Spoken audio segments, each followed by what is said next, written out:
So, we have a very good crowd here, quite a few people. It's an important issue that we're here to find out more about. We have some excellent guest speakers here that will give you additional insight on what's going on throughout the state, throughout the region, or I should say throughout the area that is affected. I think there's 177 towns, right? So it's 177 towns, and many are standing up against what is going on. Okay, so a few quick notes. My name is Jeff Yull. I'm chairman for the North Reading Republican Town Committee. We are putting this forward because what we're trying to accomplish is that the select board in the town has had its meetings. The Community Planning Commission has had its meetings, and then I wanted to get something in front of the people from the other side, meaning our side, the people's side. You're going to have a lot of questions. They're going to be able to answer a lot of them, if not all of them, and this is going to be very important. All right, so we're stuck with a mandate that is telling us what to do. The issues are not only additional housing or high-rise buildings in each of our communities, but also that there's a sovereignty issue at hand as well. And they're going to answer those questions for you. I'm not going to try to do that on their behalf. I'm going to let them speak to it. Just to let you know that, first of all, in the audience, we have some state committee representatives here, if you don't mind just standing for a second. Republican State Committee representatives, let me clarify that. Okay, here, there you go. They're here to learn just as much as you are, all right? So it's important. Another side note is we're going to be passing around a little basket on, we'll be doing all of our events to raise money for something, all right? It's just a small contribution to bring us forward. Last time we did it for families in need that lost their place of residence, and so last time we raised around $220 to donate towards their efforts to getting their lives back together. This time, every June 14th, does anybody know what June 14th is, by the way? Flag Day, that's right. Trump's birthday. And Trump's birthday, right. And what we do is we have an essay that the seniors, whether they go to the local high school or they're out of town or they're home educated, we have them write an essay. It's a very simple thing. What the American flag means to me. That's it. And the purpose of that is very simple, is that we want our youth to constantly, who see that flag all the time, but if that red, white, and blue kind of becomes vanilla to them. And we want to make sure that they take a moment, pause, and think about our flag, their flag. So if you can contribute to that, we'll send a basket around. I would appreciate that. All right? So,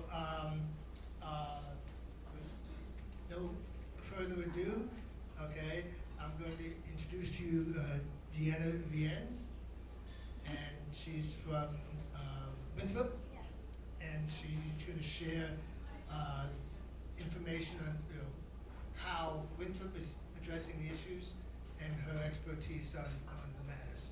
Okay, thank you. Would you please give her a hand? Thank you.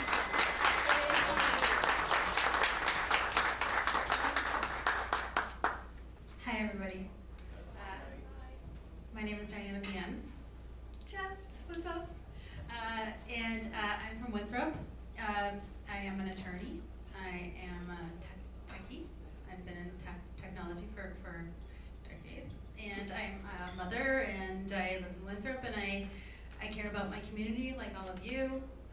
So it's just wonderful that you're here tonight because this is a very complicated issue, and and we're fighting it in Winthrop, and you're probably, your ears are perked up as to the anomalies here and how it is slated to affect you. So good for you for being here tonight. I just want to start out by saying zoning is inherently local, and there's a reason for that. You know your town better than anybody. You know your town better than Maura Healy, who I'm willing to bet has probably never stepped foot in North Reading. You understand what you can afford, you understand what fits here, you understand what goes with the character of the town, and that is why zoning is a local government issue. There's a reason that the EOHLC, who is in charge of deciding whether you're compliant or not, is not dictating these zones, and that's because they don't actually have the authority to do that, and that is why they are requiring that your local government do it for you. Do it for them, really. So that's for starters. Zoning and local government is arguably also the most democratic type of government. It allows you to participate. You can go to your local planning board meetings and your zoning board of appeal meetings, and you can state your opinion, and it's unique in that way, and it's something that our local governments have held since the dawn of zoning, and we want to maintain that because it makes sense. It's not just a matter of overreach and obviously our rights are being impeded upon. It's actually very logical that it is the way that it is. So what I want to talk about, actually before I launch into my agenda, I think I'll say that lots have happened since Milton. We learned a lot from Milton. They got a bad hand dealt to them. They showed up at the polls after a record-breaking signature drive where they got 3,000 signatures in 5 days when I think they needed 1,100 in 7 days or something like that.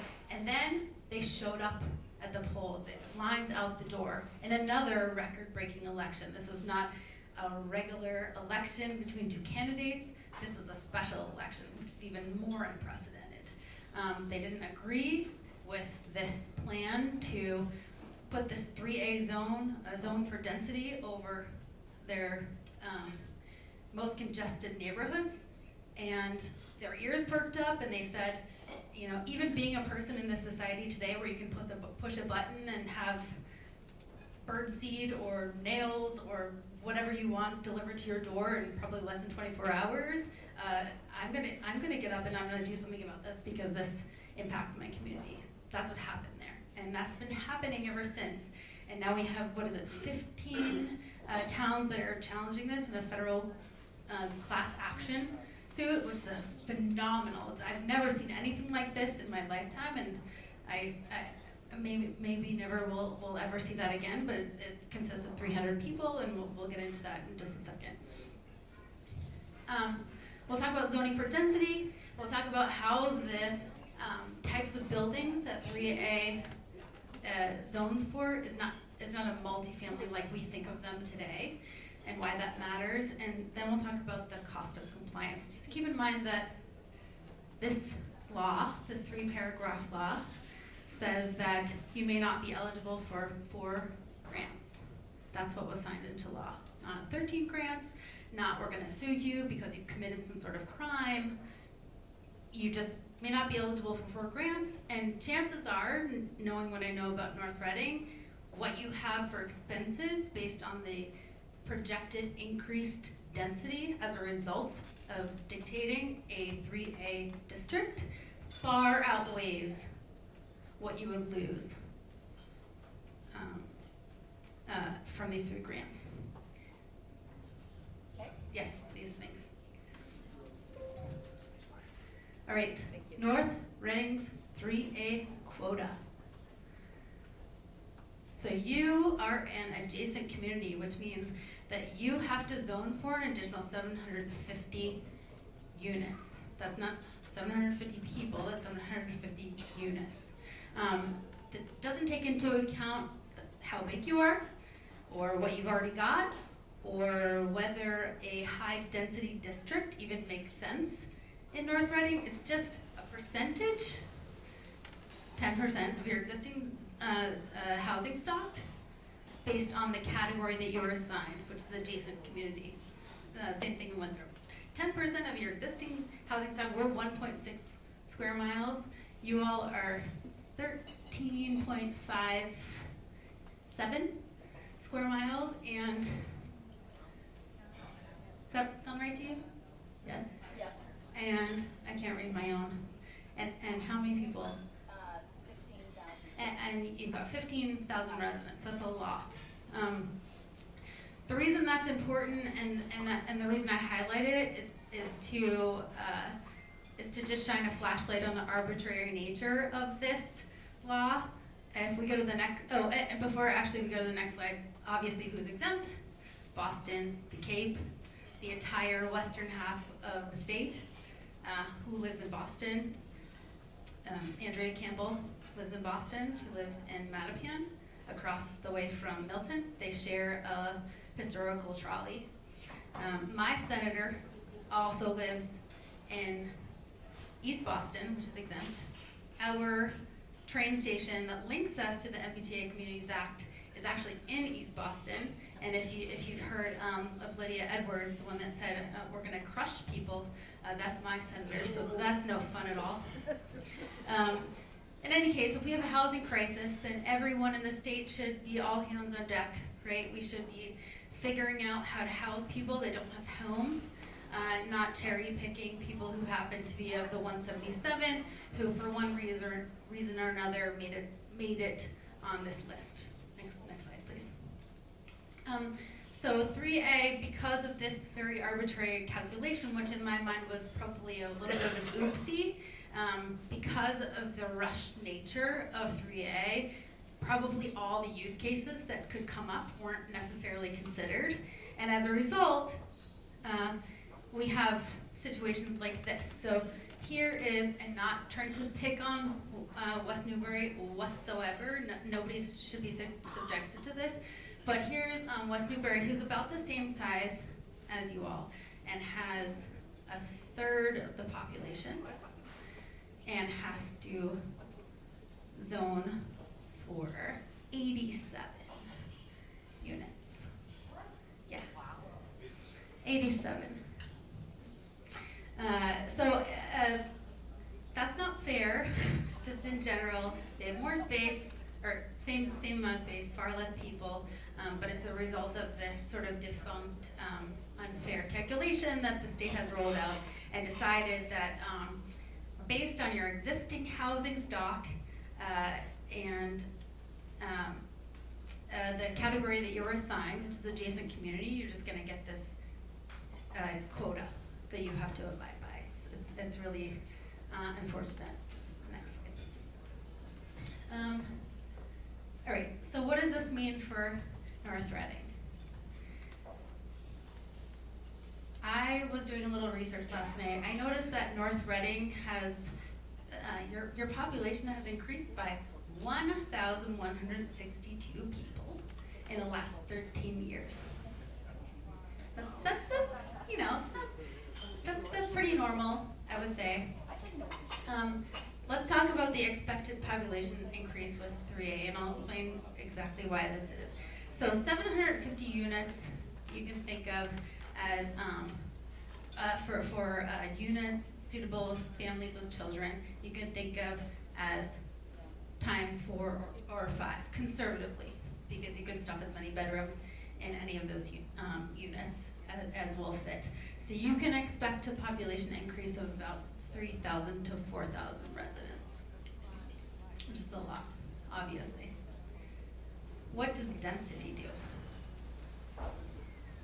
Density drives up the cost of living here.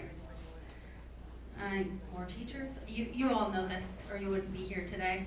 More teachers, increase in safety services, fire, police, building infrastructure. If you've not seen this article, I suggest that you read it. It's about the pipes underneath and the infrastructure that's required in a lot of these older New England towns to accommodate this amount of growth. It's astronomical. But it's a lot of people, and we weren't exactly designed that way. Next slide.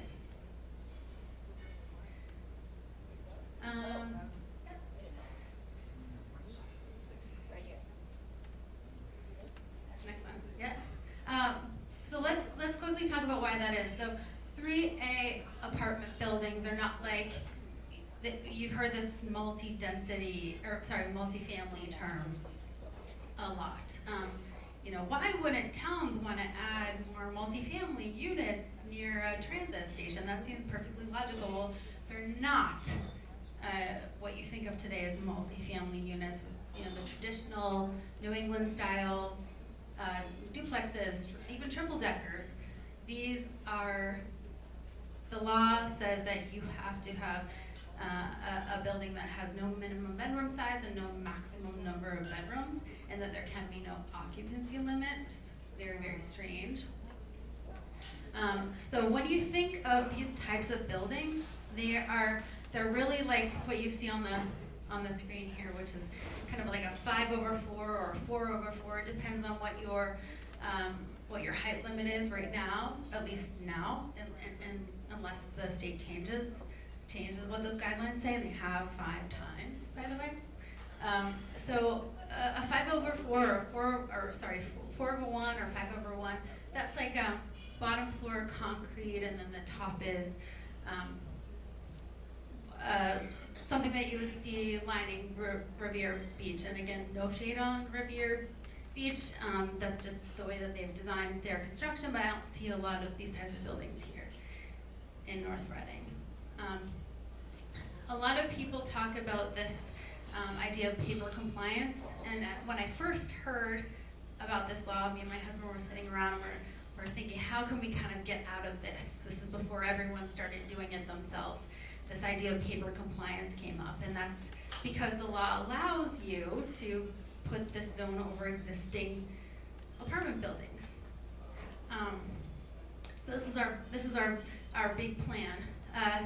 Unfortunately, and my husband's an architecture buff and a genius person, and he found this post which made us like dig a little deeper about 303 Harvard Street in Cambridge. And 303 Harvard Street in Cambridge, it used to be 16 units total, just the same building that you see now, same building that you'd see today if you drove by it. Next slide, please. Yep. And what they did is they cut it up. A developer bought the whole thing, cut it up, and made it into a 50-bedroom building. It used to be 16 bedroom, now it's 50 bedrooms, same number of units, and that is what 3A allows you to do. It allows you to cut up any apartment and stuff in as many bedrooms as possible. Every bedroom has its own bathroom. It's very sort of like rooming house-esque. So this is a sort of a slice of the building, and this is one wing, what it was before and what it is now, and you can see this is a whole floor, and every floor has its own bathroom, or every unit, every bedroom rather has its own bathroom, and each one of those bedrooms is very, very small. It's 10 by 12, some of them, and some of them I think are 10 by 8. But 3A says that you can do that. So yeah, unfortunately, paper compliance can be sort of a catch-22. Next slide, please. What's missing from this law? Lots of things are missing, but people talk about affordability, and the reason for the fact that there is no affordability clause in 3A is because the legislature yanked it out. They decided that excessive affordability would diminish the chances of things getting built. But they did weave in this language that's very, it just requires a little bit of analysis. So right now, North Reading can require, your town can require 10% of the units in a 3A building be affordable, but different laws have different definitions of what affordability actually means. in 3A, that means you have to make 80% or more of the median income, and, which is different than 40B, which you are already required to comply with today. So 40B says that you have to maintain a housing stock of 10% affordable units that are for people in your town that make 80% or below of the area median income. It's opposite of 3A. It's so not recommended that anybody has this zone on the same building, but essentially it makes it very hard to comply with 40B when you have these bulk, bulk type buildings that have a requirement that is opposite to a law that we already have to comply with today. So 3A, with its must make 80% of the median area median income above, says that you have to make 80. Here in North Reading, you have to make at least $113,154 a year in order to qualify for these 10% of affordable units. And so obviously that's a huge head scratcher, right? Because it sounds like every other unit in the building. So, and I thought about this a lot when I first heard about this, and how can the Attorney General and the Governor go around saying that these are affordable units? Well, the whole idea of affordability is flooding the market with apartments to bring all values of the existing houses down. That's your house. That's all the equity that you have built up to get your house. That's all the energy and time that your parents have spent in their lifetimes to be able to provide that for you. It's just honestly, antiquated idea of supply and demand, because as we know, anytime the housing market goes down, we see a very bad result in our economy as a whole. But that's the idea. When you hear affordability from our legislature, it's the idea of flooding the market. So we have so much supply that everything is devalued. Next slide, please. So that being said, who wants these? Where did this number come from? So this is just an excerpt from the Attorney General's response to the original Milton case, which basically says, in 2014, lots of things have happened, obviously, since 2014. There was a study done that said we need to build 500,000 new units of housing by 2040 to maintain its existing base of employment. So basically supporting the workforce that goes into Boston. Of course, since then we've had COVID happen. We've got 50% ridership on the T. Just a show of hands, how many people in this room took public transit to this meeting tonight?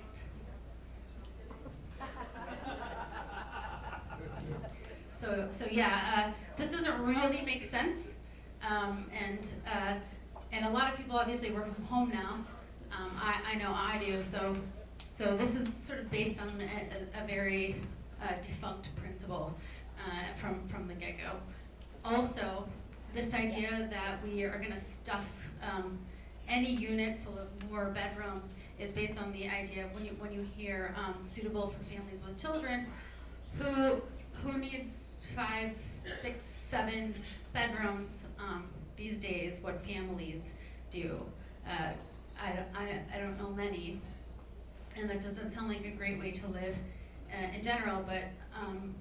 But we've got statistics saying that family size has decreased from 4 to 3 people in general over time. That's very well known at this point. So let's go to the next slide.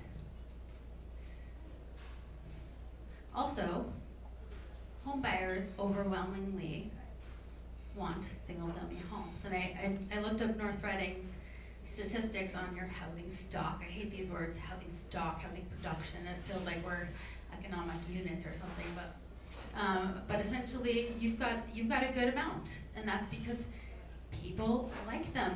People like living in detached homes, not on top of each other. And when you have the space to do that, you do that, right? And we've got a whole western half of the state that has plenty of space to build those things, right? Why wouldn't we, if we're caring about people and wanting to make more houses, if we have a housing crisis, why wouldn't we use that? That people aren't using the T. 89% of home buyers prefer single-family homes, with millennials making up the biggest chunk of that. And 74% of millennials, this is taken from studies, I have the data if you're interested after the meeting, prefer them with 1,900 square feet in general. That's what they're looking for. And even with that, even though we know that overwhelmingly home buyers today would prefer single-family homes, we're building less of them.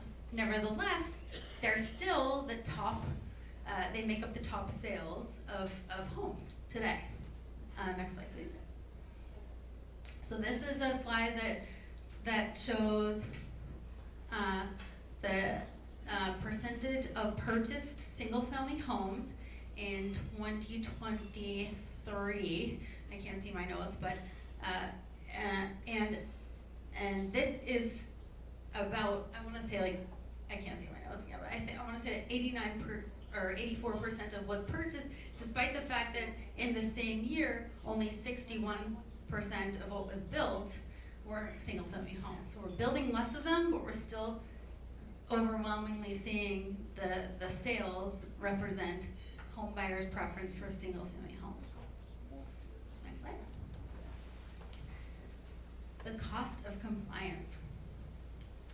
There's a big cost of compliance. It's far beyond the 4 grants, because you are giving up in perpetuity your ability to have a say in that space that you designate. I think North Reading is a 50 acre swath of land that you all have to zone for, and you don't have a say in what happens there next. If you decide to change that zone in any way, you have to go to the state and get approval. If the state decides to change the requirements, and like I said, they have 4 times, you have to comply. And as of today, if you are out of compliance, that means that you will have your grants stripped, or you can be sued. So this is the bottom half of the Salem compliance letter, which the first time I read it, I felt sick, because we in Winthrop are vehemently opposed to giving up any of our 1.6 square miles for a situation like this, when those types of decisions have such a huge impact on our community. And that's exactly what the portion of this letter says. It's just the bottom half, and the few that are online, you can read them through yourself. But Salem what I found so fascinating about reading this letter and the other ones that I've read is that they're very uniquely tailored to the cities and towns that they were sent to. And I thought to myself, why would they take all this time to carve out an exception and a warning essentially to Salem about designating additional historical landmarks? Obviously Salem is one of the most historic towns in the nation, but all of these letters sort of uniquely shoot a warning across the bow to say, if you do this, we know about you, and we know you like historic stuff. If you do this, and it in any way diminishes the quota that we've assigned to you, you will be out of compliance. It's fascinating to me, but so that's what this letter says. Next slide. How many people in this room have heard of the MAPC?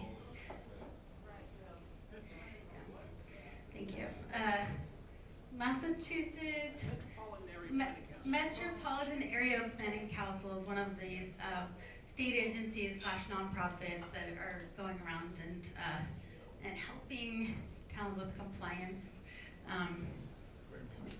What you really need to be aware of is that there are agencies like this. This is probably the biggest one that are planning what to do with your zone as we speak. Every day they're having meetings to figure out what else can we do in there. And I'm not joking because I've heard them speak, and that's exactly what they're doing. They don't talk about it as much anymore, but if you look on the website, it's all there. This is North Reading. You probably recognize that shape, right? So the MAPC has developed this 3A suitability map, and every one of your houses are on this map. Every one of your houses in this room are on this map, and if you click on one of these lots, which are your lots, you can see all the data that they've collected and all of the things that they've thought about your land. Residential capacity, development feasibility, how much flood zone you have around you, how close you are to the train, how much your house sold for last. It's wild, okay?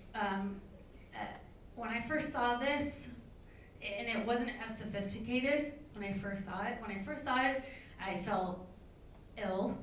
When I realized they had put residential capacity on my teeny tiny swath of land where I have my children and my family, and my family worked hard to give us that. I was just really beside myself. So just be aware that there are agencies out there that are planning ahead, it's a really good thing that we're also planning ahead. We are one step ahead, and I can say that in all honesty, and I'll get to that in a second. And here's some things that they're already talking about. Next slide. I'll look ahead. This is the good part. So, despite all of the really sort of ominous things I've mentioned, we are winning. 1,000% we are winning. I cannot stress this enough. In Milton's case, the Attorney General was looking for an expedited process from Justice Georges. She said, please rubber stamp this. We've got contracts to make and zones to put down. And he said, no, we're actually going to move this to October to a full panel because there's novel questions of law here that have never come before us and have a big impact on a lot of people. And so what we're gonna do is have a full Supreme Court answer these questions, and we're gonna ask for amicus briefs from the experts in this field, and Michael Walsh is one of those people. So we're in good shape there. It was a huge blow to the Attorney General. She wasn't expecting that, and now she's on the defensive with things like 2014 studies talking about supporting our workforce with a 50% operational transit line. There's also a federal class action, which 300 people have joined from how many cities and towns? From 18 cities and towns. It's just, and growing. We also have unprecedented, the reason that you all are here is because you care about your community and you've educated yourself, and unbeknownst to you, you have this sort of new side project / full-time job. Same with me. I'll be running home today after this to make sure that my kids are in bed on time and they've got their homework done, and Hazel's done her diorama for tomorrow's showcase. But essentially, we've got just an amazing amount of community engagement. Like I've never seen it in my lifetime. Another piece of news: California has just struck down a similar attempt to abolish single-family only zoning. It's an amazing turn of events, because I think a lot of these towns, Massachusetts probably most aggressively, are following California's path, right? But the Supreme Court there said that that law was unconstitutional because it didn't link to what they said it was going to link to, which is affordable housing. Sound familiar, hopefully. And I'll also say, just remember that saying no is not a crime. The Attorney General is supposed to fight crime. She's supposed to respond when you have had your identity stolen, or when someone has skirted the law and assaulted women if you're familiar with the case I'm talking about, for 3 years, which is her brother actually. It's not a crime to not zone. Like I said, the state and the EOHLC don't actually have authority in this area, which is why they're asking you to designate these zones. So just keep that in mind. This is an anomaly. This idea that the state can sue you for not zoning, it's preposterous. And I'm confident that the Supreme Court will say the same thing. Research, you've already done that. That's why you're here. Write to people, ask questions, and challenge this, because at its very core, it doesn't make sense. It doesn't pass the sniff test. And the nation is watching. What we do here matters. We saw what happened in California. We saw the travesty that has occurred because of their very flagrant view of sovereign rights and people's right to liberty and due process, and it was a failure. And universally, the states and the state governments in this nation understand that what is happening here is against our rights. So we will set the tone, and we are, with 18 cities and towns who have joined a class action lawsuit, a federal class action lawsuit, to stand up for our constitutional rights. So it's a great sign.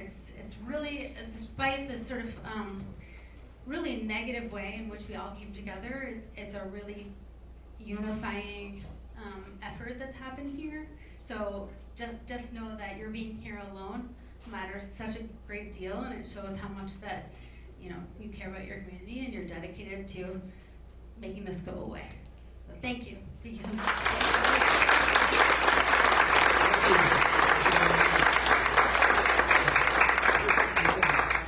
Just to say that we're going to do questions. I'm going to let Mr. Walsh speak, and Attorney Walsh. Okay, I did not mention to you that we are recording this. All right, we're going to try to get it on NORCAM for those who have access to NORCAM. We'll be able to put it on the Facebook page of the North Reading Republican Town Committee. I think Michael's going to be able to give me some more information. I know this is difficult to read, right? I know it is for me. So, and just one thing, there were some town elected officials here in attendance, which I do appreciate. Would they please rise for a second? Just rise. Okay, we have 2 CPC Select Board, 2 CPC Select Board. Thank you. And you can tell who's interested in the open-minded and has an objective perspective on this, who's not here from the town officials. That's very important to keep in mind. All right, so let me turn it over to Attorney Walsh. He is a very knowledgeable person, an excellent lawyer, excellent attorney, and please welcome him. A couple of things first off. I'm really sorry about the projector. If you leave your email address with the North Reading Republican Town Committee, I will give them a copy of this presentation so that they can email it out to anyone who's interested. My name is Mike Walsh. I'm from Linfield. I'm here today to inform you all that you're going to lose the Thanksgiving football game. We're going to win this year. On a more serious note, my name, the reason I got into this was I met a gentleman by the name of John Holocaust. He was the over here in the really ugly Hawaiian shirt. We've been going from town to town talking about MBTA zoning and warning people about these really ugly shirts. In Rockport, where he's from, they decided to pass an MBTA zoning bylaw, and they were one of the first cities in the state to do it. When they actually, believe it or not, they did it, and then the state changed the guidelines, and then they had to do it again this last May, just a couple of weeks ago. So even if you want to comply with this law, it's really hard. But what I'm going to try and do in a few quick minutes is outline the major arguments that we're making in a pair of lawsuits arguing that this law is unconstitutional. Primarily under what's called Article 89 of the Amendments to the State Constitution, which is home rule. Okay, so Governor Baker signed this law in Section 3A into effect in 2021 in January. It was a law left over from the prior session. It was 3 paragraphs that were buried in the bottom of a 192-page development bill, which had about something like the order of $10 billion worth of bonds and projects for the next decade. So to the extent that anyone in the legislature or the governor kind of did something a little odd, I don't know that they knew what they were buying when they did it. Because this three-paragraph law has grown into a 40-page monstrosity. You've already heard that it affects 177 cities and towns. The law says in substance that every city and town that is either served by mass transit or is next to a town that is served by mass transit has to have a high-density district within half a mile of a mass transit station. Now, there are towns like Linfield and North Reading that are adjacent, and you can just kind of put your districts wherever you want because the guidelines are flexible and fuzzy based on what the state bureaucrats say they are today. As part of this law, what they said is that if you don't comply, you will become ineligible for 4 specific grants. There's MassWorks, there's Housing Choice, there's the new Housing Works grant, and there's a 4th which I don't personally remember, but you'll forgive me. And that was it. And then the 3rd paragraph of the law simply says if you that it gives the authority to a combination of MassDOT, the new Executive Office of Housing and Rural Communities, and the MBTA to decide what the guidelines are. The only actual objective metric in the law is that you have to have the district within half a mile of mass transit if it's applicable to you, and it has to be high density and allowing 15 units per acre. If you think about 15 units per acre, there are small cities, crowded, dense cities like Winthrop that have triple-deckers and quarter-acre lots, and even if you had triple-deckers and quarter-acre lots, that would only be 12, not 15. That's not dense enough. So this really is designed to promote and spur primarily apartment buildings and big townhouse-type constructions, like you see along 128 or the Avalon in Wakefield or the landing in Walsh. Next slide, please, if you don't mind. This is the actual law. It's only 3 paragraphs. It's very short. I actually already told you everything that's in it. Next slide.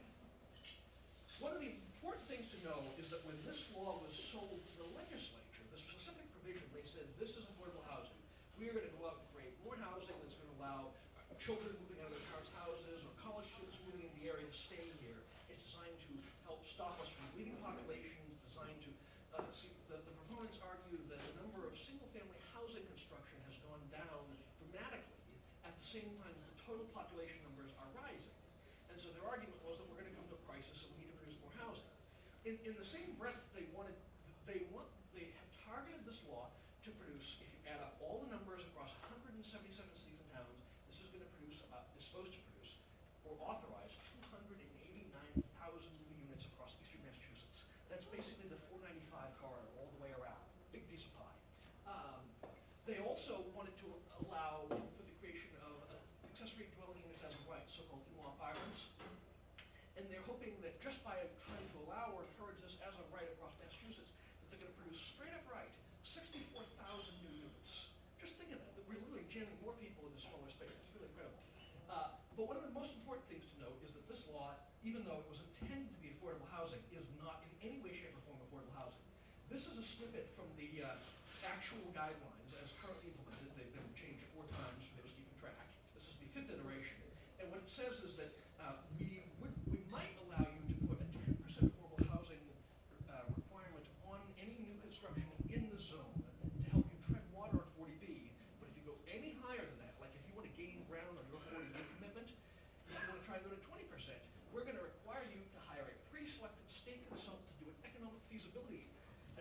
just to make sure that we're not going to put the poor developers in too much trouble. If there are any developers in the room, I'm really sorry. If there are any public officials in the room, I'm also really sorry. By way of background, I'm Republican. I'm also a snob. I'm the anti-snob zoning law. I'm also an NIMBY, if you're familiar with that term, although the new term is actually, I love this, it's in some of the academic planning journals. It's bananas, which is build absolutely nothing anywhere near anything. So the primary argument that we're raising against this law in Superior Court is we are arguing that it's unconstitutional in the Home Rule Amendment. The Home Rule Amendment was passed as Article 89 in 1966 by the voters, overwhelmingly, especially in Essex and Middlesex counties. Home Rule primarily deals with the structure of your town government. It's the kind of stuff that puts average citizens to sleep. But the important stuff is that buried way down in Section 6 is that it says that you, local cities and towns, have power. You have an independent power from the state, and you have the right to use it however you want. As long as it's not contrary to the Commonwealth or to the constitutional rights of other people, you're allowed to zone however you want to zone. Before the Home Rule Amendment went into effect, we treated every kind of local government that you can think of, counties, cities and towns, regional sewer districts, regional school districts, regional veterans districts, regional planning districts, as creatures of the state. They could be altered, amended, denied, or even wiped away at the convenience of the legislature, and that was it.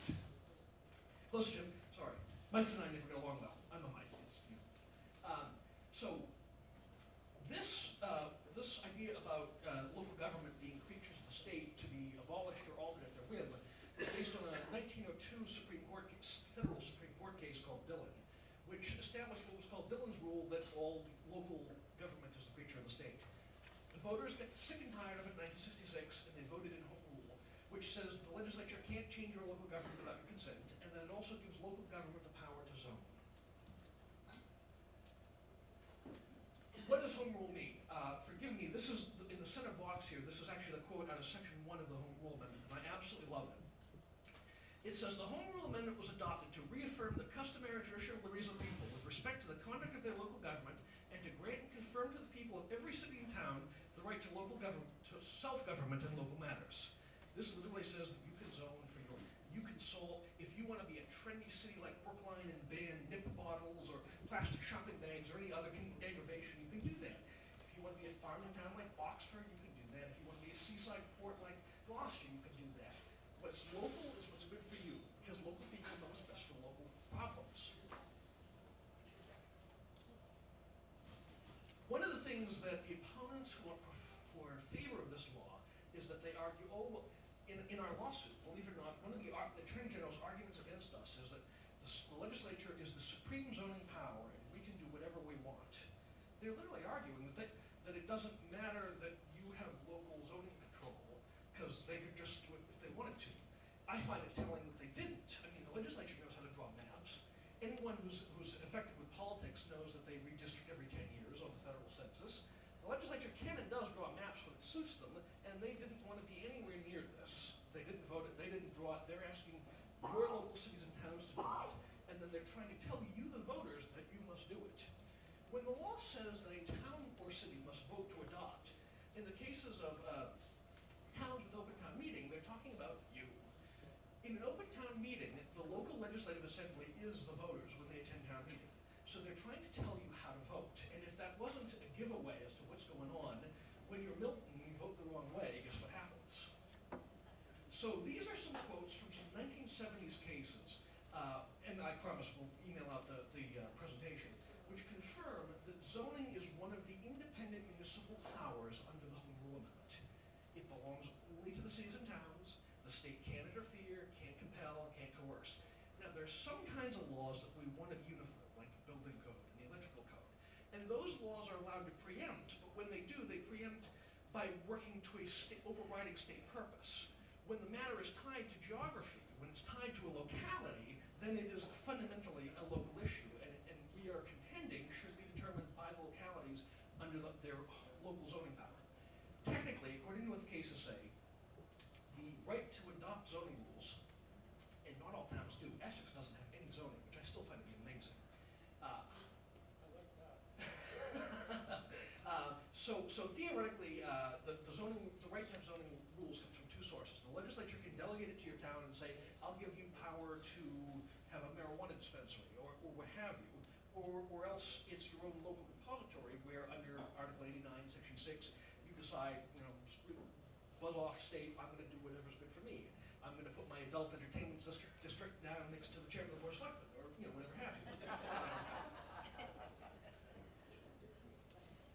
So one of the curious arguments, I think I referred to this earlier, is that the Attorney General is trying to tell us that even if you were right, that it doesn't matter because the state can just draw the districts anyway. Now, first of all, I really don't agree with that, but I also will tell you that it's kind of like a prisoner walking to the gallows. I mean, if you got to walk to the gallows, you got to walk, but isn't it really offensive to be told that you got to build your own gallows and then go hang on it? And that's essentially what's happening. They're trying to tell democratic assemblies, either city councils that are elected from you and by you, or even you yourselves directly as the voters in direct democracy, that you must do this. The last time anyone told the voters of this state that they had to do something, that we went and we dumped tea into the harbor. And that just isn't really useful. On the other hand, I should tell you, the Attorney General really does think that she can do this. It's incredible. For those of you who have heard about the Milton suit, one of the first things lawyers do when you get a suit is you look down at the remedy. The remedy that the Attorney General wants is they want the state Supreme Court to appoint what's called a special master. This is a lawyer, kind of like receiver or bankruptcy trustee, who's going to be appointed by the state Supreme Court to come in and draw the districts unilaterally against Milton voters' consent and just impose them on law. That's another one of those things that went out with the tea. We really don't allow unelected officials to just throw out stuff. Occasionally, when there are constitutional rights at stake, like the First Amendment or the Second Amendment or the Fourth Amendment, we allow that to override the voters' will, but zoning isn't ranked that high on our list. It doesn't make the first 10 amendments. One of the other arguments I'm going to make that doesn't work real well because you can't read this is that the impact is not huge. And the reason is because if you don't comply and you take well, first of all, I should tell you, the Attorney General is trying to read the law well beyond what it does. The law itself says if you don't comply, you are not eligible for 4 grants. That's all it says.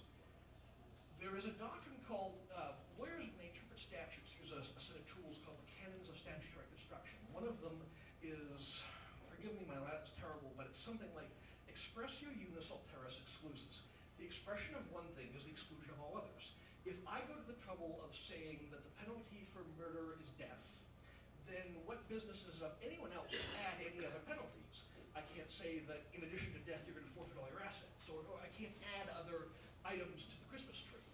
So if the only consequence that your elected representatives in the legislature voted for was that if you don't do this, you can't have 4 grants, what business is it of the administrative agencies and the bureaucracy to attach any other consequence? But they really think they can.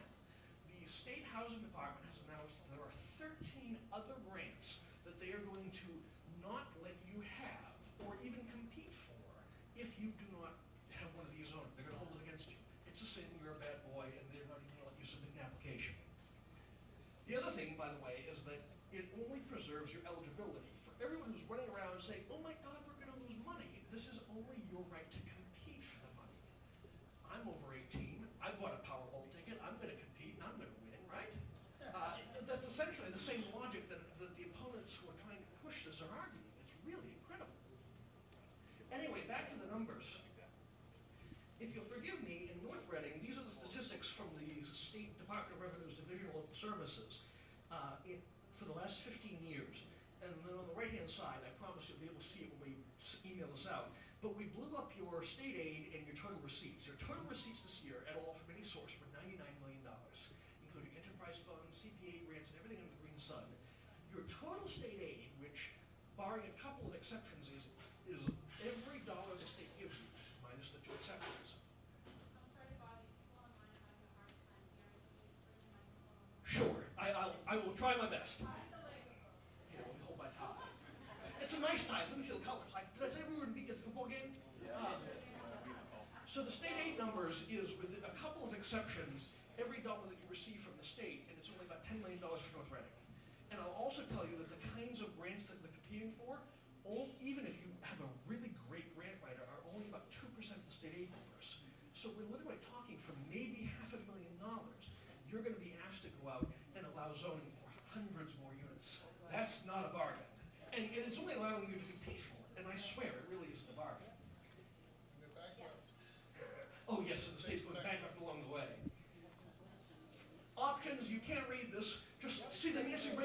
the middle, that's all you need to know. Just say no.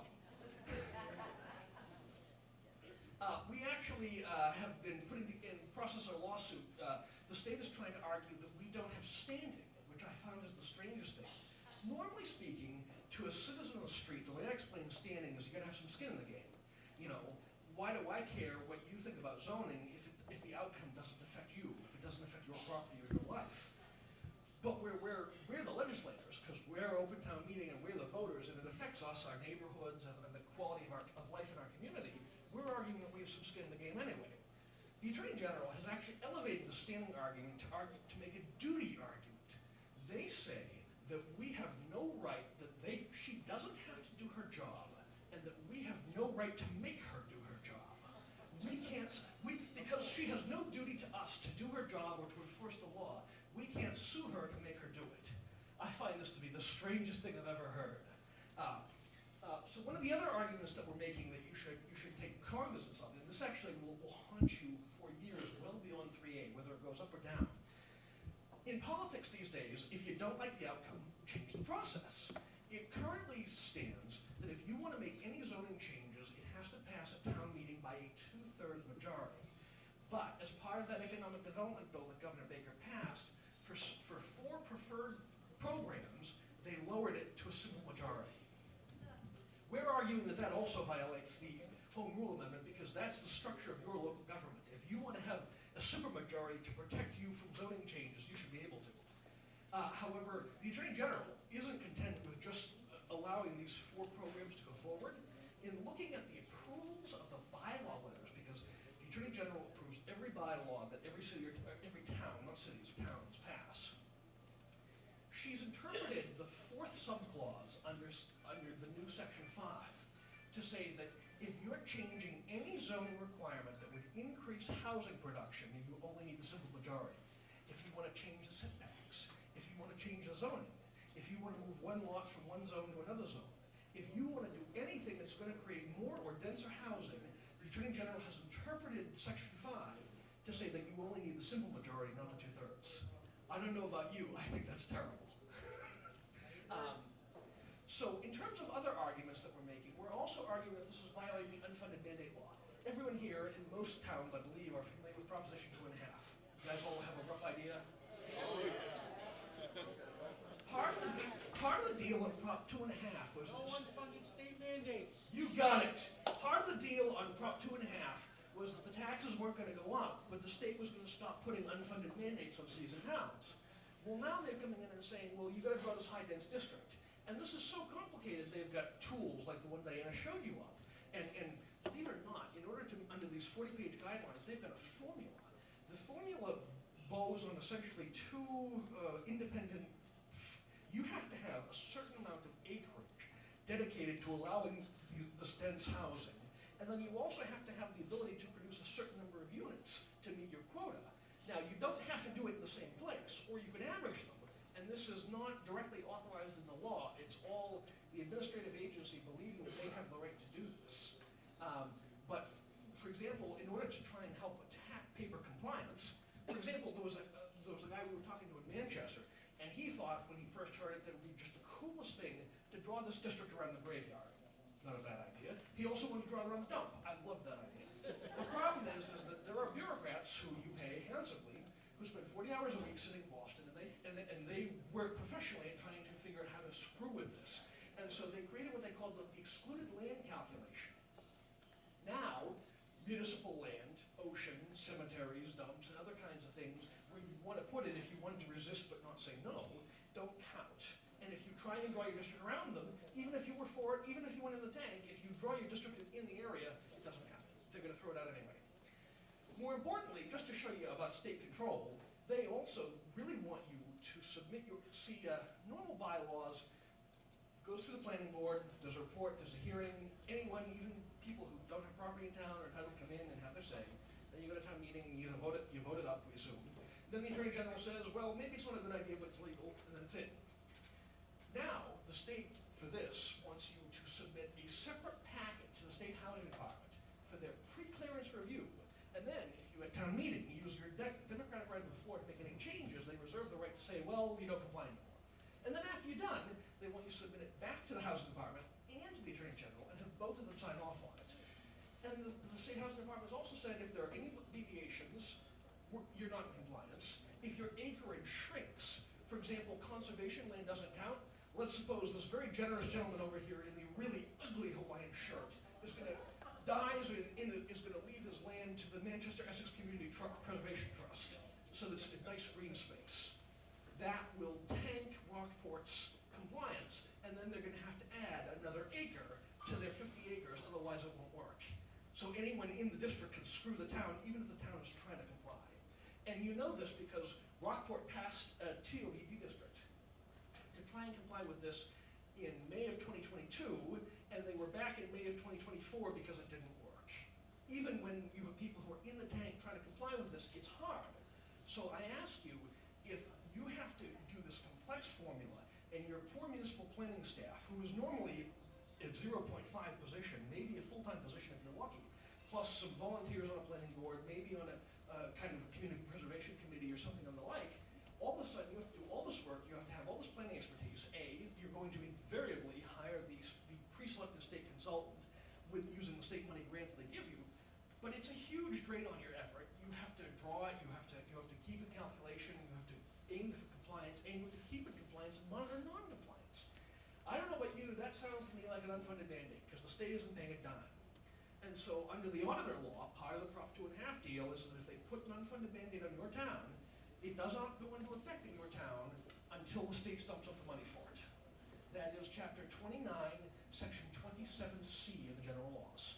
The auditor has the power to determine that. We're actually trying to see if we can find some local officials of the requisite quantum or caliber of power to make the request to the state auditor's office. Yes, sir? Can I just put, you can, under that law, 25 citizens can go into Superior Court tomorrow morning in your town. Because the town, the city of Woburn did it with the early voting mandate, forced the state to pay for it. So 25 citizens could file a petition in the court. In the present iteration, you only need 10, and wouldn't you know what, but despite that Hawaiian shirt, he has 9 friends. So we are arguing this as one of the counts in our lawsuit. I don't know how he found 9 friends with that shirt, but there it is. It's not loud enough, that's what it is. Well, I thought we were dimming the lights so that you didn't have to see it. So there are a bunch of holes in this argument, and this is a really dumb law. And so as a result, we have a second federal lawsuit going against Rockport's second version. This one, we left off the state constitutional claims and we went right to federal court, and we're arguing that this violates the equal protection laws. We found 11 friends there. Yeah, we found 11 friends, despite that shirt. I mean, really. So we found 10 friends, and on the federal level, generally speaking, governments have to draw lines. Zoning districts, you know, what's in the industrial district, what's in residential A, what's in residential B. Someone somewhere has to draw lines, and to some extent, all line drawing is arbitrary. Why should I be in this district and not this gentleman, or what have you? So courts are very deferential, particularly to democracy, elected representatives or direct democracy. And so the Equal Protection Clause only allows you to attack government lines, not for just arbitrary, but if they're capricious or if they're not reasonably tailored to the outcome they're supposed to have. That's what happened with what Diana was mentioning in California.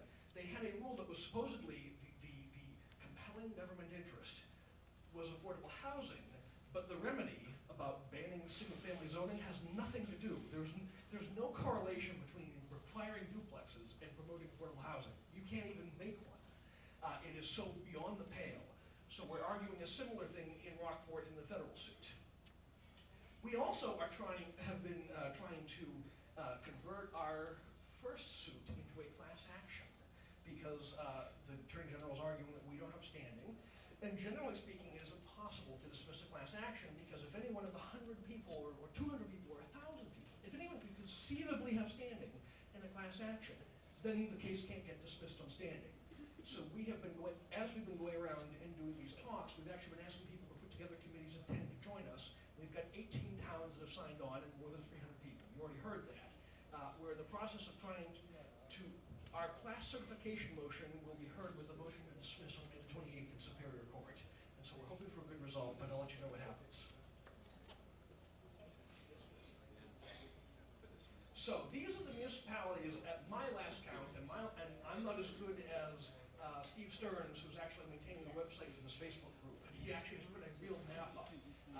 We have decided that any town that votes to postpone, has anyone heard the governor go around and say, 175 cities and towns are in compliance?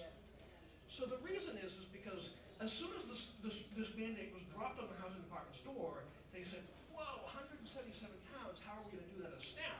And more importantly, there are continuing grant rounds that are going on. We can't put this together in 2 or 3 months. So they put together a collapsible, exfolding series of deadlines based on your type of community, whether you were high-speed transit or whether you were just a commuter rail or an adjacent small town. You have a series of deadlines. Some, like Milton, had to comply in 2023. Most, about 130, have to comply at the end of 2024. And then there are a handful of small towns, I think about 25, that have to comply by the end of 2025. So in order to determine who was eligible for the grants in the interim, while these years are going by that they're trying to get compliance, they said all you have to do in your town hall is fill out a 5-page form.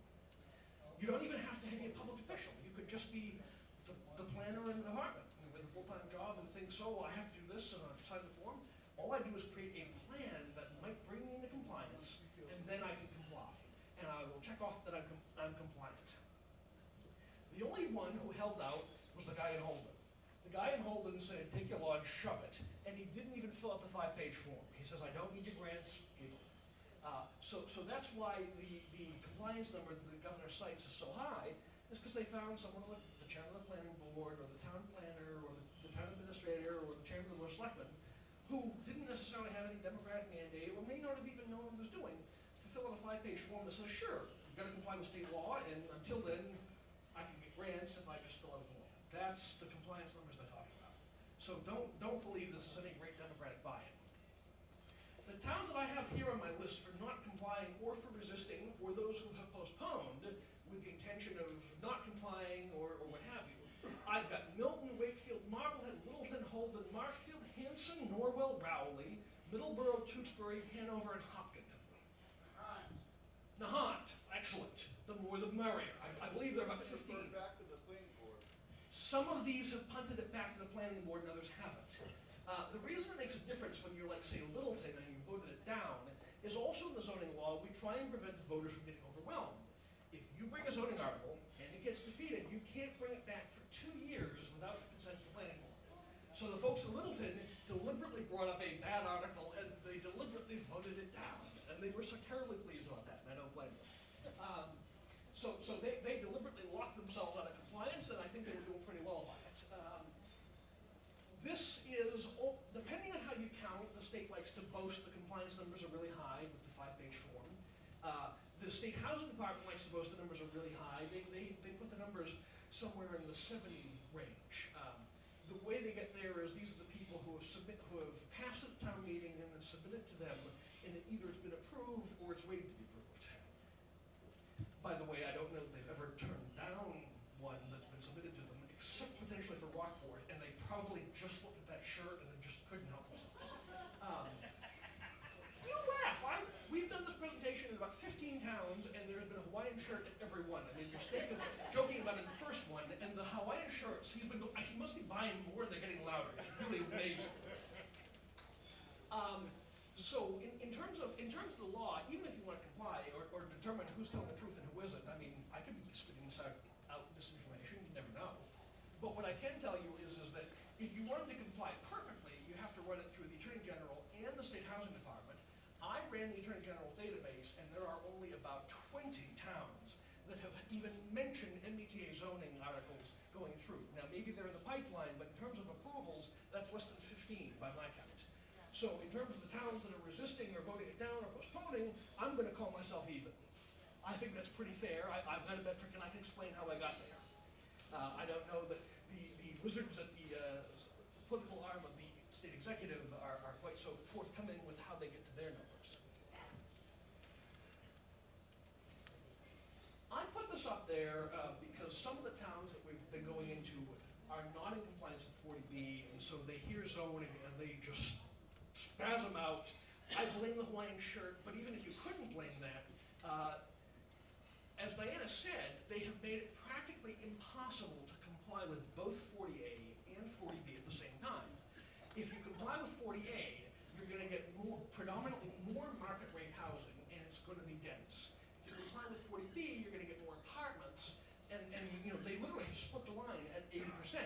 For 40A, you got to be above, and for 40B, you got to be below. And that's the dumbest thing you ever saw, because no city or town can ever walk the line. Someone's going to be in violation somewhere, and the result is that it's just going to be demand for more housing on one side or the other. They're literally creating a situation where you can't win. I don't know about you, I hated reading Catch-22, and although Alan Arkin was great in the movie, I have no intention of living through it. So creating these kinds of conundrums where even if you thought this was the greatest thing since sliced bread, like Rockport, and you try and comply, they come back to you 2 years later and say, you still screwed it up. And that's just dumb. No two ways about it. We also made some other arguments in our lawsuit to the effect that first I should tell you that the change in the quantum of vote threshold. They also put a small critique in for any of you who live in cities or towns with councils, and it's undefined. They have said that if you've got a petition from representing 50% of the landowners within the proposed district, or within 100 yards of the proposed district, you can protest. And if you put together the right kind of protest, you can bump the threshold back up to 2/3. And that provision of law is not restricted to MBTA zoning. It applies to anything. So for any of you who are looking at changes in residences or setbacks, or if your parcel's being moved from residence A to residence B, or anything of the ilk, where they're trying to argue a lower threshold, the very first thing to do is to go and get your neighbors to sign one of these petitions. Think of that as just a general tool like Proposition 2.5 and stick it in your back pocket, because it's an important thing that you may need, if not on this issue, then something else. They're all in on more housing.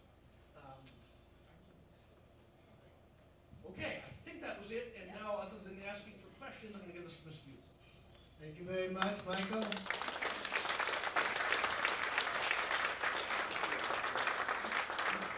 I realize a lot of information was thrown at you, very difficult to digest in one thing. And you're going to have questions, I presume? Anybody have questions? Yeah, we're going to have one over here. Yes? Can you repeat that last part about the bumping the zoning back up to 2/3? So, Chapter 40A, Section 5, this is the process law section underneath the zoning law. I'm getting this slowed down. By the way, court reporters hate me. I've only had 3 quit on me in the last month. I talk way too fast. I apologize. I'm sorry. I got a lot to say. So what happens is that if you get the signatures of landowners representing 50% of the area within the district, or within 100 yards of the boundaries of the proposed change, 50%. of the landowners in the district or within 100 yards of the boundary, and then you submit it to the town clerk before the vote, or city clerk, you can bump it back up to 2/3. We actually did this in Gloucester, although I think the petition may have expired. Yeah, but North Reading's at 2/3. If I'm correct, North Can you Reading do is this in advance, 2/3. or do you have to wait for a vote? Yeah, just really quickly, so I was curious about this myself. I don't know what North Reading has for a local government, but our governmental body is nine town councilors. So we do have a petition that we are ready to go with, if and when our elected officials do designate a zone. And and I have the petition. I'm gonna send it to John. He's gonna, if you want a copy of it, you can get it from him. I made my own signature pages, but essentially you need to get 50%, you need to get signatures that represent 50% of the land ownership in the designated zone in order to turn the voting threshold back around from a simple majority to a 2/3 majority. It's a little wonky, but you're welcome to start collecting signatures now, like, hey, neighbors, let's protect our neighborhood and make sure that our local body has to get 2/3 votes to put this thing in our neighborhood.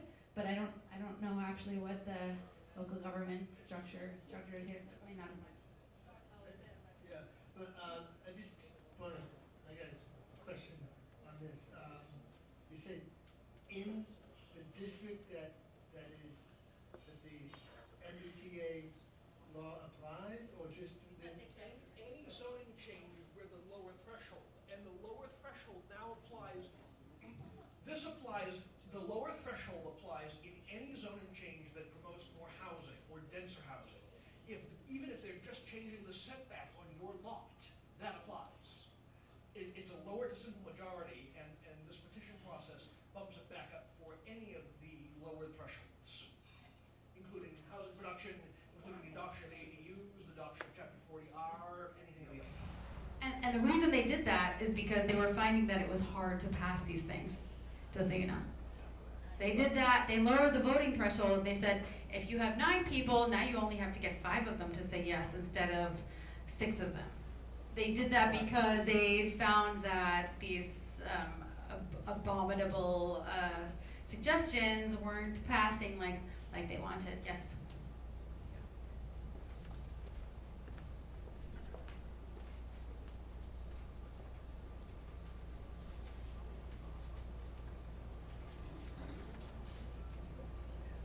Hi, so we have designated an area called Martin's Landing where it's already built. So Yes. we're lucky in that way that they're accepting that regardless of how we feel. I'm just saying what we have, right? So my question is, with what you just brought up, if the people of Martin's Landing sign this petition, we can bump this to 2/3 vote at town meeting, is that what I'm understanding? You can bump any specific zoning change back up to 2/3. Does that answer your question? Yeah. Now, it may have limited application for zone like 40B where it's done by special permit rather than a change that has to go to a town meeting. But that's not something that you can control. Yeah, hi Michael, thanks. So just to put numbers to what Leanne's talking about, we have, in playing between the 2 properties, Edgewood and Martin's Landing, there'll be, when they finish the 2 buildings at Martin's Landing, there'll be 908 units. Right now there's only 392, okay? And then the other property is apartments. So just for numbers, it's 1 owner there, okay? And then you go over to Martin's Landing, there's 392 owners right now. So you would need 196 people to sign that petition. Thank you.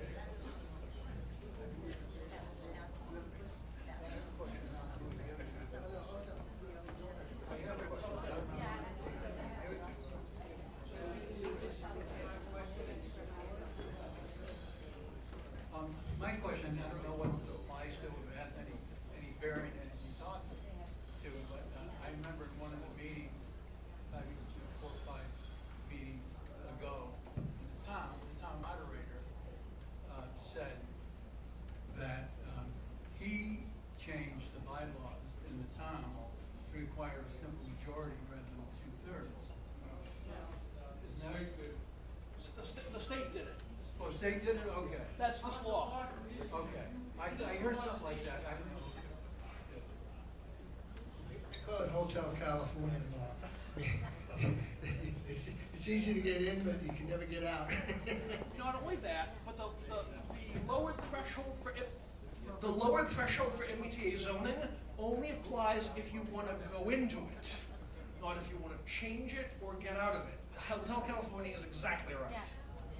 The day paradise for the parking lot. But if you wouldn't mind, like, expanding on the 177 in just a second, but I will say, as living in a town that is 1.6 square miles and has 20,000 residents in 1.6 square miles, 1,000%, we can do paper compliance. We can do that. I think we have several apartment buildings that we can just put the thing over. The problem is, a developer can come in and cut up any one of those.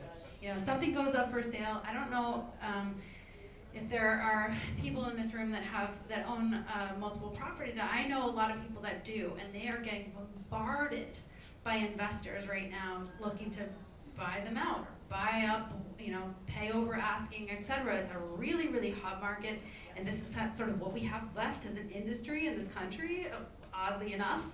We've farmed out everything else, so housing is sort of like the way to make money, for not to be conspiracy theory, but at the end of the day, 20,000 residents and 1.6 square miles, our density is to the point where we can easily do paper compliance.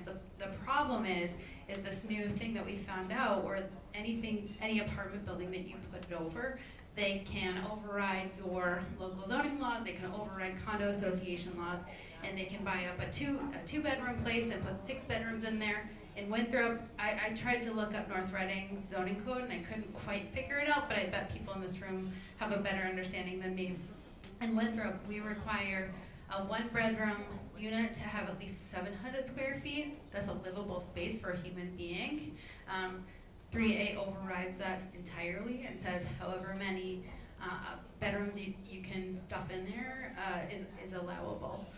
But I will say the 177, how we all got on this list, I find very fascinating, because if it is a crisis, how are we selected? And it was a series of 3 decisions that landed North Reading on this list. And as Michael said, we are to the point where it wasn't opt-in, it is no longer an opt-out. And I just find that fascinating. So the answer of how you get your town, city or town, is selected to be one of the MBTA communities is that you pay for it. For those of you who don't know, Linfield typically by year pays $165,000 to the state for the privilege of having a bus stop at Goodwin Circle, 100 feet into the town from Lynn. You guys in North Reading typically pay about $30,000 a year off of your cherry sheet estimate. The way the MBTA grew, for those of you who remember the Kingston Trio and Charlie on the MTA, back when it was the Metropolitan Transit Authority, it was just a subway. Then when the railroads started going bankrupt, they went into the railroad business. And so there was an expansion. Between 1976 and about 1999, the railroads were not quite doing all right, but they were humming along. But then in 1999 and 2000, the state decided they were in terrible trouble, and they went around and unilaterally, without consent, just added about 100 cities and towns that were connected to or adjacent to towns that are connected to the rail lines, and said, now you're in, and you're going to pay based on a formula. Some of it's based on ridership statistics, and some of it's just based on your rough piece of the local aid puzzle. But you're paying for the MBTA, that's why you're an MBTA community, and you had no choice in it, you were just assigned it. Back there. I can say it. Can you tell me whether or not this issue is a bipartisan thing, or is it only conservative Republican? Is it? I would hope it would be a bipartisan.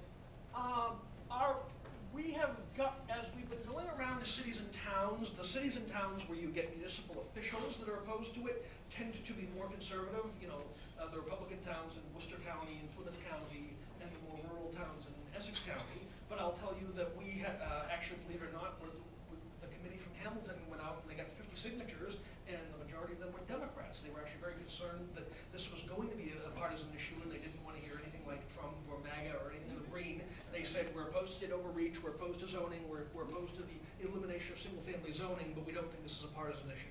So to answer your question, it's a mix of both. I've met on the trail in the last 6 months, I've met a lot of Democrats who are very concerned about it, although predominantly conservative voices have been the ones that have been poking up and listening their ears first.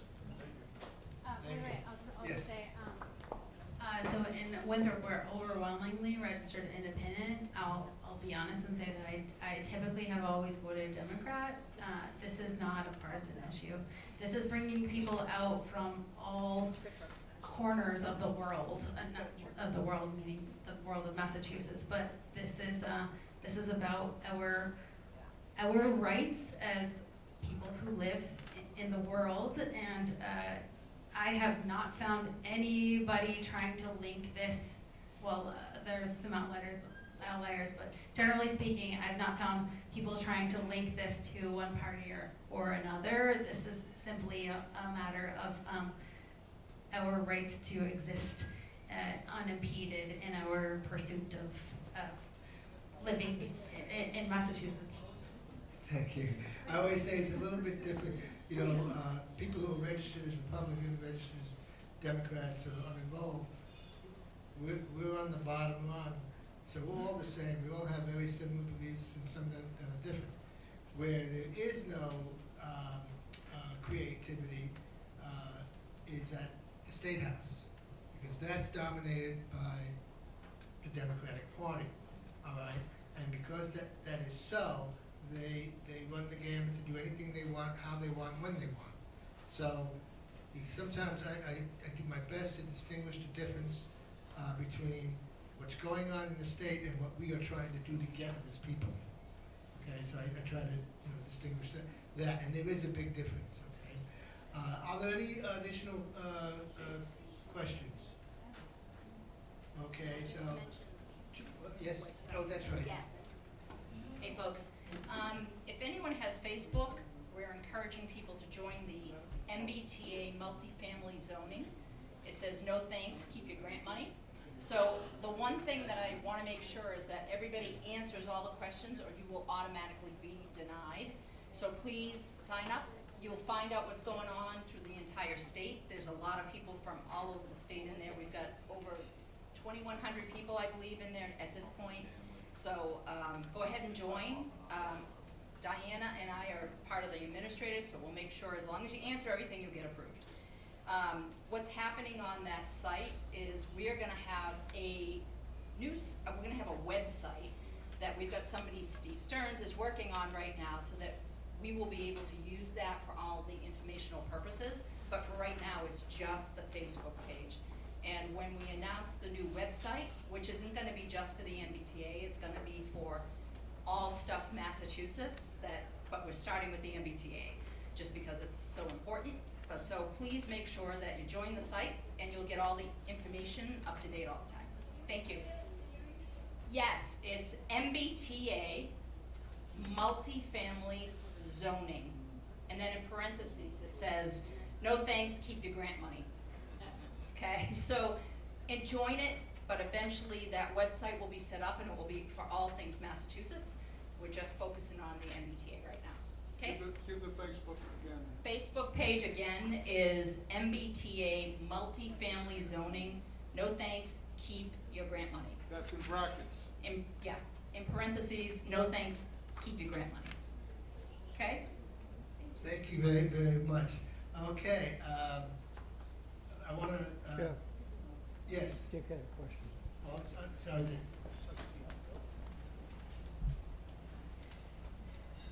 How do you anticipate that these laws will affect the over 55 Yeah. communities? And will they be forced at some point in time to say it's discriminatory and you have to accept families in the over 55 communities?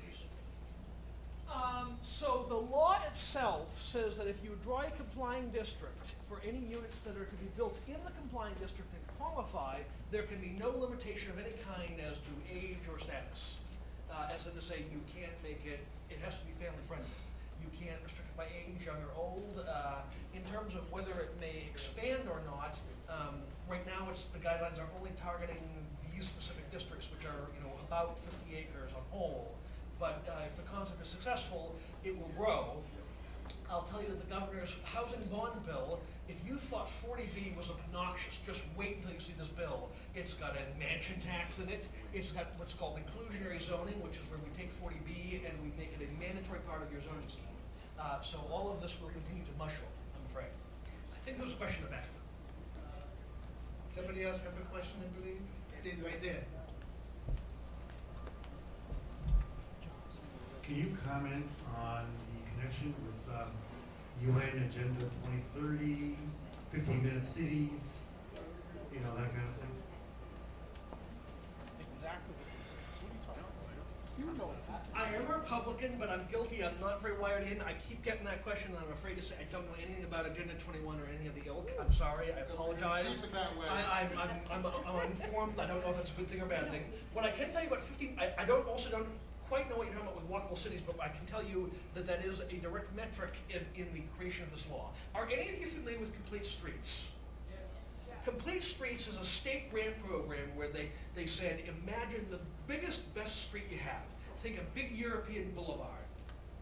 ADA compliant sidewalks, bike lanes, parking lanes, trees, traffic control devices, you know, everything that you'd want in a great street. And then they said that we will pitch money to any city or town that's gonna do anything that makes you step towards that ideal. It's not a bad idea as a concept. And so, you know, you have these crooked New England streets, and let's straighten them out, or let's put in the granite curbs, or let's put in the sidewalks, or make the street signs nice. And the state is, through these grant programs, starting to support this. But the next step up from Complete Streets is a program that the federal HUD, well, what was HUD, in accordance with the state housing department, which has changed its name 2 or 3 times, is called Complete Neighborhoods. Complete neighborhoods is the idea that you should be, it's the idea that everyone should live in downtown Manhattan, the Bronx. You should live in a completely walkable city where you can get anywhere you need to in 15 minutes. You can shop at a bodega, you can, and more importantly, if it doesn't work, you can hop on mass transit and go anywhere in the world. And in downtown Manhattan, that's great, it works. But I ask you, if you're out in Boxford or Holden, how on God's green earth is mass transit gonna help you do anything? I can't walk Whitfield, you can't walk North Reading. I mean, and we're at least vaguely suburban. God bless trying to tell people out in Holden, Boxford, and Ipswich that they should be out walking. You're certainly not going to use the train to be doing your grocery shopping weekly.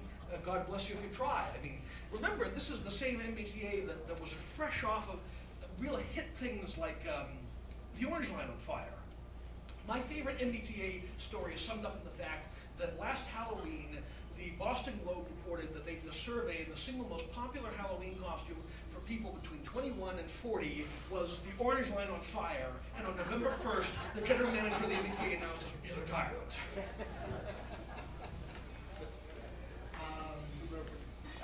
Any additional questions?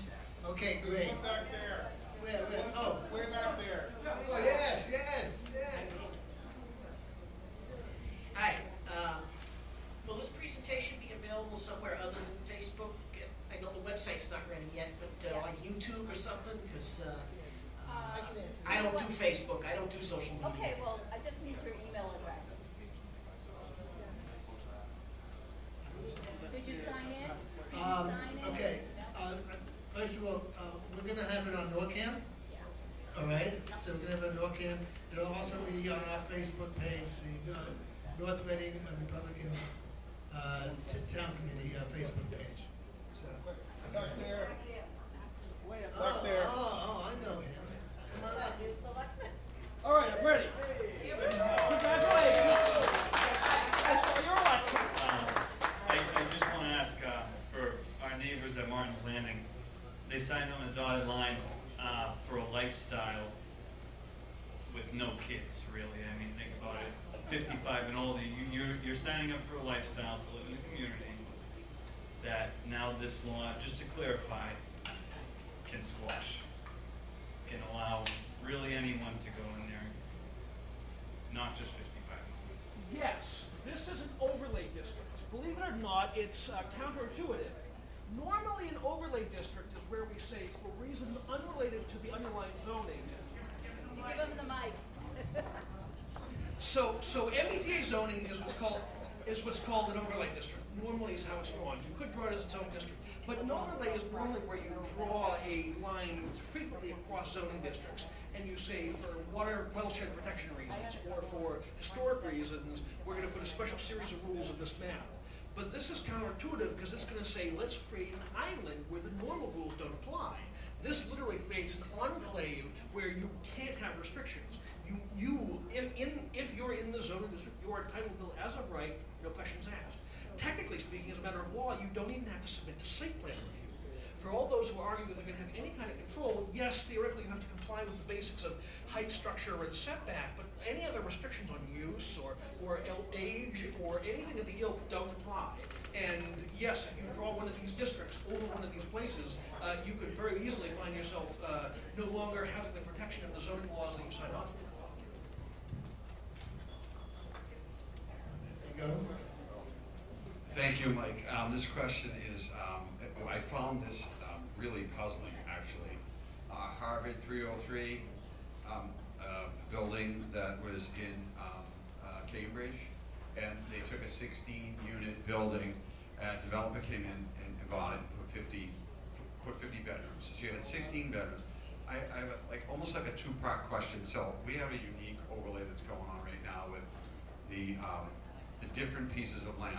So the 55 plus, the developer decided to make that development available only to 55 plus. It actually helped our tax structure and all that stuff. So it was good.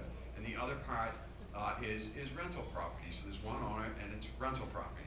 So my question is, that building in Cambridge scared me a lot, right? So this is what, so if the Martin's Landing, now that's the 55 plus, if I was a condo owner, right, a developer comes in and wants to pick one at a time. We're gonna buy this one, buy that one, buy this one. These are, say, 2-bedroom units or 3-bedroom units. Hypothetically, so you're telling me that if I live on the 4th floor and they sell out the entire 3rd floor, because and the issue is trying to protect the 55 plus community, there are 2 buildings on that site that are not built. They're in construction. This really scares me because the developer could potentially take those 2 buildings, make those buildings, say, 5-bedroom units or 4-bedroom units. And I believe there are 121 left to be built. So if we multiply those numbers out, the developer, if he decides to sell off that portion of what's going on, is that feasible? The other part of the question is, in the Edgewood portion, those buildings were zoned, I believe, for 4 stories already, allowed. They put 3. They put 3. So hypothetically, again, could that turn into the same scenario if even the owner himself proportionately sold off sections, and then a new developer came in and they emptied the building out on the leases or whatever, and then go in and completely revamp that building so you have all of those units again, 4-bedroom, 5-bedroom. Is this a scenario that could happen? Yes. Oh, no! I got bingo. If your MBTA zoning district is drawn in one of these places, first of all, local state laws preempt condo restrictions. So if it's just a condo restriction, doesn't matter how nice it is, the local law just overrules it. The second problem is, even if you draw there is a provision in law where you could draw elderly-only unit districts, but if the statutes are in conflict, the more specific wins, which means 3A will trump. And then secondly, in terms of restrictions on bedrooms, the guidelines themselves say that there are 0 restrictions on bedrooms. You can build whatever you can build. The law itself says that you have to comply with the sanitary code and... Fire code, but actually doesn't. No, it actually doesn't say fire code. It doesn't even say building code. Yeah. It says you have to comply with the sanitary code and the environmental laws, but those are, on its face, the only restrictions that bind any 3A thing. And the State Housing Department has seen that and gone hog wild with it. They have deliberately, in their guidelines, removed any ability to put any restrictions on it. They're trying to take locks off a building. And you don't have to be a big developer with 100 units. If you draw it downtown, you can be, one house, single-family house, buy the house next door, and then build 10 units. It's designed to take your ability to control the quality and character of your neighborhood and alter it and remove it. So, such good points. Thank you for raising this, because this has been my pet project for the last couple of days, from 5 to 2 a.m., 5 p.m. to 2 a.m. So essentially, undeveloped land, unfortunately we have, you've probably seen this too, we have a overzealous town councilor who's trying to sell it like, hey, we've already zoned here, we're gonna do that anyway, just give it to them, right? That is the worst possible scenario. Debatable, right? Like single family homes, duplexes, anything that you can build up and make money on as a developer, that's, in my mind, as a homeowner, that's the worst possible scenario to me. But in what you've just described, you've got a building and you've got some lots that you've already zoned for. So in the building, people have paid big bucks to live a certain way. Here's what happens if any of those units goes for sale. A developer can come in and buy it up and stuff it full of bedrooms, and it's in the law, they can do that. That condo association or that building is already in compliance with the underlying local zoning law in North Reading. In Winthrop, like I said, we have to have 700 square feet for a single family, or for a 1-bedroom unit. That's a minimum. That building says, maybe it says you have to have, in a condo situation, maybe it says you have to have 1,000 square feet or 1,200 square feet for a 1-bedroom. That's okay, because Winthrop only says you have to have a minimum. But that building still complies with the underlying zoning, so 3A trumps the underlying zoning. So right there, it's a developer, you know, they can, and it doesn't actually have to be families, by the way, because that's illegal. You can't say you can only rent here if you're a family with children. You could have a bunch of college students and have a six-bedroom apartment that plays music on the, it's wild, right? And which they like indoor-outdoor pools. I'm just saying. Also, with respect to the sanitary code, so Michael's right. Like, this has come up on these aggressive Facebook chats recently. I find this fascinating. Well, you still have to comply with local sanitary code. Local sanitary code says you have to have 70 square feet for a 70 square feet for a 1-bedroom area, which has to include 35 square feet of open space. And then if you have anything above a 1 person, so 2 people or more, every person has to have at least 50 square feet. In the Suffolk County Jail, they actually don't follow state code very well and have gotten dinged on a number of occasions and have 3 people living in 70 square feet on top of each other, which I find very interesting. But in any case, it's very hard to police. Why would we ever want to even entertain this? It's just a wild idea. I think that's all. So there was a second question about aquifer protection districts and how this would interact. So to answer that question, do anyone here know Market Street? Yeah. So Market Street in Linfield used to be the Colonial Golf Course. It's a big swamp. It's the 8th largest cattail meadow in the United States.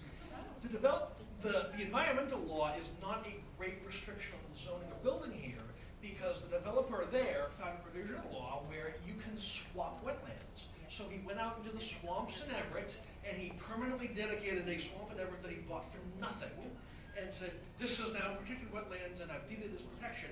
And then all of a sudden, because the state is using a net neutral policy, they're allowed to fill in the swamp to make Market Street. So the environmental laws, even though 3A is subject to them, don't provide you a whole lot of protection against a big developer. Huh? Oh yeah, it just has to be in Massachusetts. The only thing is that Massachusetts can't win, can't lose wetlands. I can fill in here in North Reading and then go out and just donate wetlands, permanently wetlands in Hawley, Massachusetts, population 800. The second question that was raised by that is the Aquifer Protection District. Wetlands is one of the things that 3A is subject to, and the sanitary code is one of the things wetlands is subject to, but the aquifer protection districts for towns like North Reading and Linfield and Ipswich that draw off local groundwater are not protected. 3A would, at least theoretically, allow you to go right in there and build whatever you wanted. They literally just left aquifer protection off of the restrictions that would circumspect 3A. Isn't that horrifying? Okay. So it's been a long night. We've had some real expertise here. I hope you got a lot out of it. It is, as I said, this is recorded. It's going to be put on NORCAM for those who have access to NORCAM. We will put it on our Facebook page, which is the North Reading Republican Town Committee Facebook page. I want to thank our speakers for giving up their time and then giving us their dedication to come here and educate us on what we need to know. And now we need to go forward and start to figure out how to address this. Okay, and I look forward to working with John here, Kolkowski. Did I say that right? That's close.